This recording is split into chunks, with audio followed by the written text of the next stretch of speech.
I make a brief contribution on part 4 of this bill, and obviously from the Labour Party's point of view, we do support this legislation.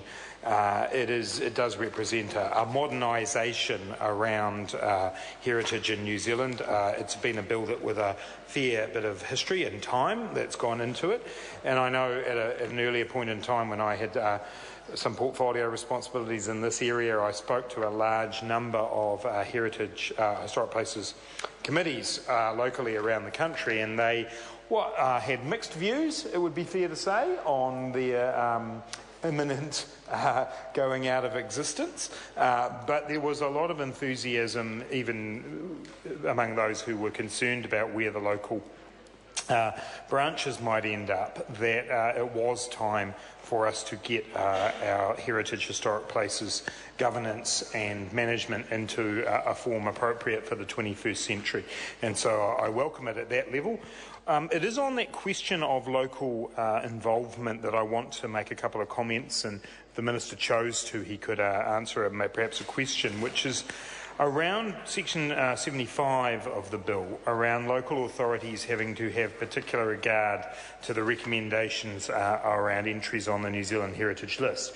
And as Mr Twyford's just said, this is a great opportunity actually for New Zealand to recognise in a contemporary way the most important landmarks, the most important occasions in our history.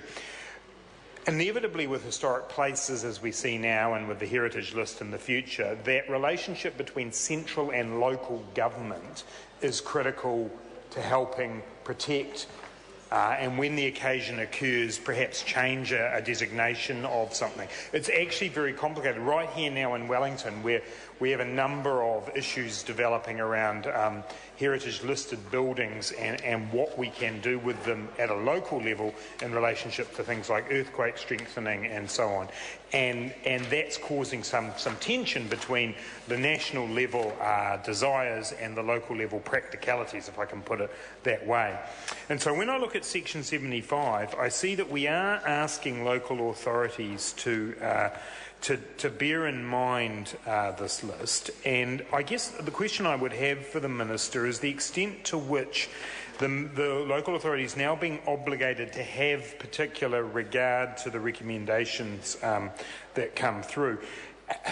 What response do we have to local authorities who often say, and I'm sure many other members of the House will have heard this, who often say to us, central government is constantly putting upon us more and more things that we have to do, more and more costs that we have to bear.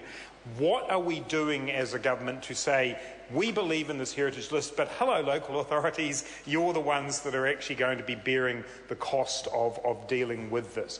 So I'm not saying clearly it's a partnership and clearly we have to find a way of working together, but as I read section 75, I just think if I were in a local government situation, I would be wondering the extent to which local government will be supported, enabled to do this, how will that develop over time.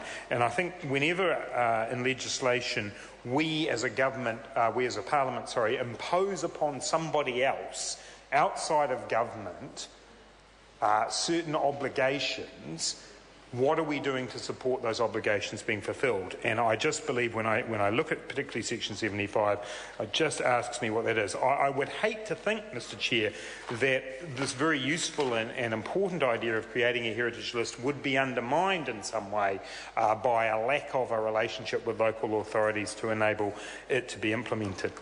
The other comment that I wanted to make in relation to this is more by way of reflection on how far we've come. And some time ago when we were altering legislation in this area in the previous government, there was a huge conflict around the concept of wahi tapu.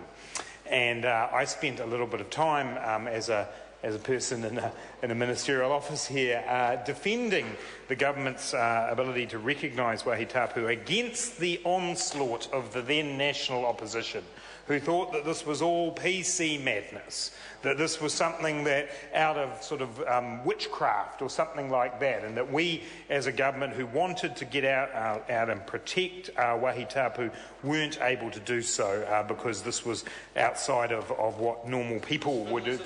Well, no, Mr Finlayson was perhaps Mr. Chair. Mark Robertson.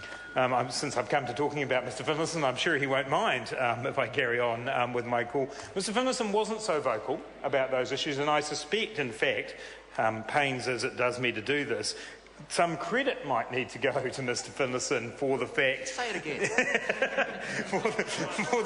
No, I'm only saying it once, trust me, because I believe there has been an evolution here in the Parliament in our acceptance of the broad nature of our heritage. The fact that our heritage is, yes, it's buildings that have been built in the era since we have been constructing buildings that have survived long enough to be here today, but it's more than that. It's actually about the places that New Zealanders feel significance, and in the case of Māori, Wāhi Tapu are clearly those places. They are places that evoke ancestors that are part of who Māori are today, and the recognition of Wāhi Tapu within this, it's got a specific clause here in 75.2 that the council has to, local councils have to be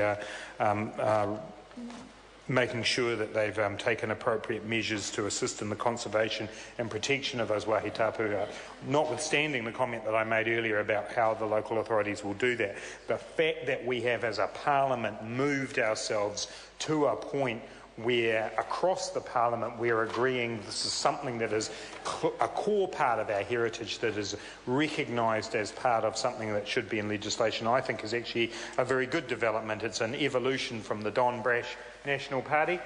There's still some things, I was going to say, there are still a number of things left over from that era which they could also move on from and perhaps take this as an example. But Mr. Finlayson's influence only extends so far in the National Party, beyond the sphere of the arts and culture sector that he's involved in. So they were 2 points that I wanted to make around Part 4, Mr. Chair. I believe that this rewritten Part 4 covers what we believe it should within the Heritage List. There will be competition for the 50 places on the Heritage List, I'm very sure, and that will be something that will be difficult to be able to be managed, and it'll be interesting if we're back in Parliament in some time in the future re-looking at that number. But at this stage I'm certainly happy to support Part 4 of the bill. Mr. Members, Honourable Chris Finlayson. There are just a couple of points. Very quickly I want to say to Mr. Robertson, the number 50's gone. I accept your apology, and indeed I formally record that he apologised to me. Can I also say that I thought Mr. Twyford's contribution was excellent, and in fact I don't think there was one site that he mentioned that I took issue with, and I imagine all of those are going to be on the historic landmarks. I'd say this in relation to the volcanic cones in Auckland as part of the Tamaki collective settlement. They were handed over to the local iwi to be administered jointly with the Auckland Council, and the proposal is also